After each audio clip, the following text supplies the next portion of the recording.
வணக்கம், welcome to Tamil Excel academy. Previous வீடியோவில் pivot டேபிளில் நம்ம டேட்டாவை சம்மரைஸ் பண்ணோம். பட் நம்பர்ஸை பார்க்க கொஞ்சம் போரிங்காக இருக்குல்ல, அதை ஈஸியாக அண்டர்ஸ்டாண்ட் பண்ண பைவட் சார்ட் யூஸ் பண்ணுவோம். சிம்பிளாக சொல்லணும்னா பைவட் சார்ட்டுங்கிறது பைவட் டேபிள் டேட்டாவை விஷுவலாக காமிக்கிற ஒரு சார்ட்.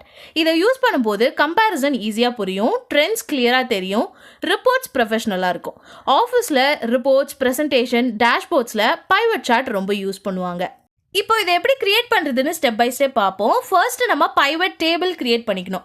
ஸோ டேட்டாவை செலக்ட் பண்ணுறேன், இன்சர்ட்டில் பைவட் டேபிளில் நியூ ஷீட் கொடுத்து ஓகே கொடுக்குறேன். நான் ரீஜனை ரோ ஃபீல்டில், சேல்ஸை வேல்யூ ஃபீல்டில் ட்ராக் பண்ணுறேன். இப்போ ரீஜன் வைஸ் டோட்டல் சேல்ஸ் நம்மக்கிட்ட இருக்குது. நான் பைவட் டேபிள்குள்ளே கிளிக் பண்ணிவிட்டு இன்சர்ட்டில் பைவட் சார்ட் கிளிக் பண்ணுறேன். நிறைய ஆப்ஷன்ஸ் இருக்குது. நான் காலம் சார்ட் செலக்ட் பண்ணிவிட்டு ஓகே கொடுக்குறேன். இன்ஸ்டண்ட்டாக நம்மளுக்கு இங்கே ஒரு சார்ட் ரெடி ஆகிடுச்சு. இந்த சார்ட்டில் horizontal axis, that is X ஆக்சஸில் ரீஜன் இருக்குது, vertical axis, that is Y ஆக்சஸில் சேல்ஸோட வேல்யூஸ் இருக்குது. இதுதான் டேட்டாவை விஷுவலாக ரெப்ரசன்ட் பண்ணுற வே. சேம் டேட்டாவை பார் சார்ட்ஸில் பார்க்கலாமா? சார்ட் உள்ள ரைட் கிளிக் பண்ணிவிட்டு சேஞ்ச் சார்ட் டைப்பில் பார் சார்ட் சூஸ் பண்ணுறேன். You can see the difference. X and Y axis change ஆகியிருக்கு, பட் வேல்யூ சேம் தான். ஆல்சோ பை சார்ட் யூஸ் பண்ணி பர்சன்டேஜ் டிஸ்ட்ரிபியூஷனை பார்க்கலாம். அகெயின் ரைட் கிளிக் பண்ணிவிட்டு சேஞ்ச் சார்ட் டைப்பில் பை சார்ட் செலக்ட் பண்ணுறேன். சேம் டேட்டா தான், பட் டிஃப்ரெண்ட் விஷுவல் ரெப்ரசன்டேஷனில் காட்டியிருக்கோம். இப்போது பைவட் டேபிளில் சேஞ்சஸ் பண்ணுறேன். எக்ஸாம்பிள், ப்ராடக்ட்டை காலம் ஃபீல்டில் ஆட் பண்ணுறேன். இந்த மாதிரி சேஞ்சஸ் பண்ணும்போது சார்ட்டில் எடிட் பண்ண தேவையே இல்லை. பைவட் டேபிள் சேஞ்சஸ் பண்ணினா சார்ட் ஆட்டோமேட்டிக்காக அப்டேட் ஆகிடும்.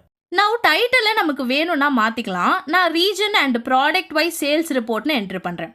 ஆல்சோ சார்ட்டோட சைஸுமே அட்ஜஸ்ட் பண்ணிக்கலாம்.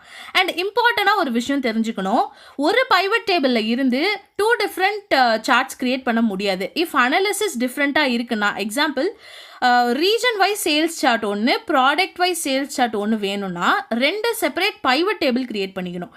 தென் செப்பரேட்டாக பைவட் சார்ட்ஸ் இன்சர்ட் பண்ணிக்கலாம். At last pivot table plus pivot chart use பண்ணி டேட்டாவை ஈஸியாக அனலைஸ் பண்ணிட்டோம். That's it for today's video. இந்த டாபிக் உங்களுக்கு புரிஞ்சிருக்கும்னு நம்புகிறேன். ஏதாவது டவுட்ஸ் இருந்தால் கண்டிப்பாக கமெண்ட் பண்ணுங்கள். நெக்ஸ்ட் வீடியோவில் ஸ்லைசர் யூஸ் பண்ணி இன்டராக்டிவாக ஃபில்டர் எப்படி பண்ணுறதுன்னு பார்ப்போம். ப்ராக்டிஸ் டேட்டா செட்டோட லிங்க்கும் ஆஃபீஸ் ஒர்க்கை ஈஸியாகிற top 12 Excel formula cheat sheet பிடிஎஃபோட ஃப்ரீ வெர்ஷன் லிங்க்கும் டிஸ்கிரிப்ஷனில் இருக்குது. கண்டிப்பாக செக் பண்ணுங்கள். இந்த வீடியோ உங்களுக்கு யூஸ்ஃபுல்லாக இருந்தால் லைக் பண்ணுங்கள், ஷேர் பண்ணுங்கள். நம்ம சேனல் தமிழ் எக்ஸல் அகாடமியை சப்ஸ்கிரைப் பண்ணுங்கள்.